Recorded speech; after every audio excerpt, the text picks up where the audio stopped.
The day, December 16th, 1972, started out like most any other weekend morning in this Chicago western suburban home, except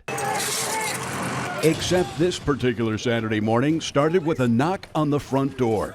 Two police officers presented a search warrant to search the premises.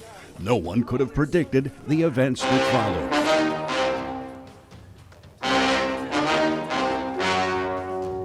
The story you are about to see is true.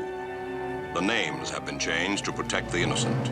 Joe, this is the easiest gambling bust we ever made. You telling me, Frank? The guy even gave this gambling operation of his a name. Yeah, I noticed that when we busted him before he had a chance to flush him down the toilet. What does Schoolbag even mean? Not sure. Could be a school bag to carry around all these betting slips and all the money he collects. Oh, speaking of money, how much did we get this time? A couple grand? Not quite. Here's the loot we got. $94. What? 94 measly bucks? Are you kidding me? Sure that's it? Well, it's all we could find. Wait a minute. There's gotta be more. Did you frisk those kids? You know the guy's got 3 kids. Maybe he hit it on them. Frank, a search warrant doesn't include frisking the kids. God damn. Yeah, I know. At least we got a good mugshot. Now that's a gambling kingpin if I ever saw one. Yeah, nice end of the year bust. We might even get a Christmas bonus. Hi, I'm Rich Messina. Then, as you just saw, my mugshot from December the 16th, 1972. And now, December 16th, 2022, exactly 50 years ago to the day when I was arrested at my home in Addison. First, regarding the intro you've just seen, I call it a symbolic dramatization. Well, what happened that Saturday morning, we've injected a little humor because after 50 years, if you can't laugh a little about it, well, you're in big trouble. Actually, what happened was there were 2 police officers who came to our front door, knocked on it, and presented a warrant to search our house for any gambling paraphernalia, thanks to this newspaper article that they apparently read by Chicago Today columnist Jack Mabley.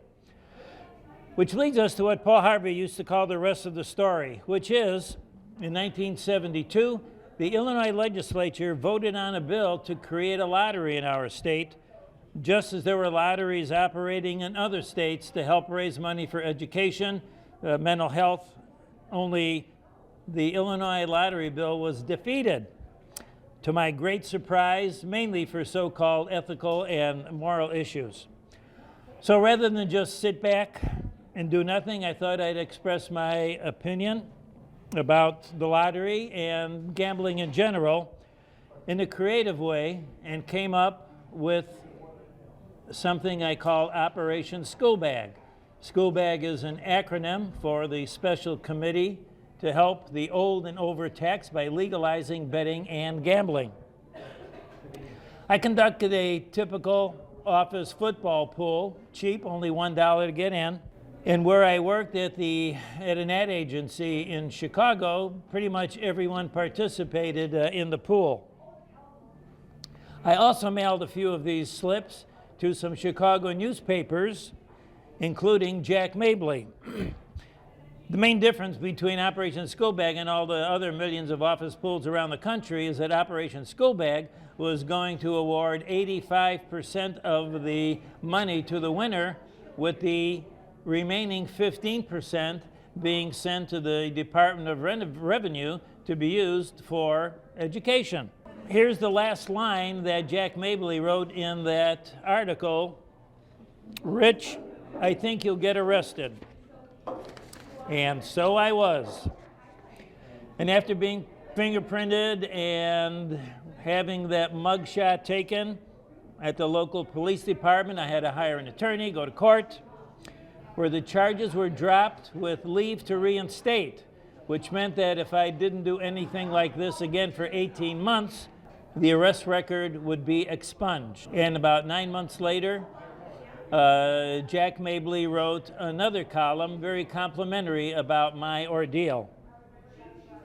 Not only that, but the next time the lottery bill came up for a vote in the fall of 1973, The Illinois legislature passed it, and now you know the rest of the story. But you know, I've lived with this stigma for all these years, and I started seeing these TV commercials about sports books, and I had to go to the internet to do some research, and that's where I found this article dated April 15th of 2021. NFL announces tri-exclusive official sports betting partners. The National Football League today announced its first ever U.S. sportsbook partnerships as Caesars Entertainment, DraftKings, and FanDuel have reached agreements to become official sports betting partners of the NFL. As part of these multi-year agreements, all three partners will have the exclusive ability to leverage NFL marks within the sports betting category and activate around retail and online sports betting. Then, 4 months later, in August of 2021, the National Football League today announced it has reached agreements with Fox Bet, BetMGM, PointsBet, and WinBet to become approved sportsbook operators for the 2021 season.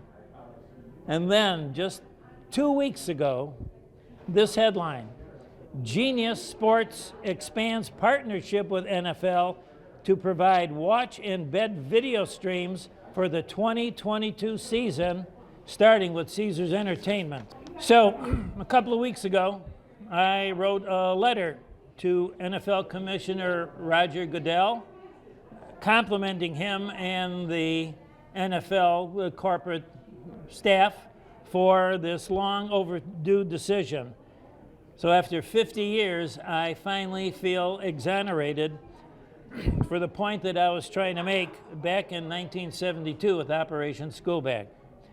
So I'm celebrating this December 16th, 2022 as my official exoneration day. Congratulations, Commissioner. I know you'll always protect the integrity of the game and its fans. Keep up the good work. Thank you for watching, and this being December 16th, Merry Christmas to you all.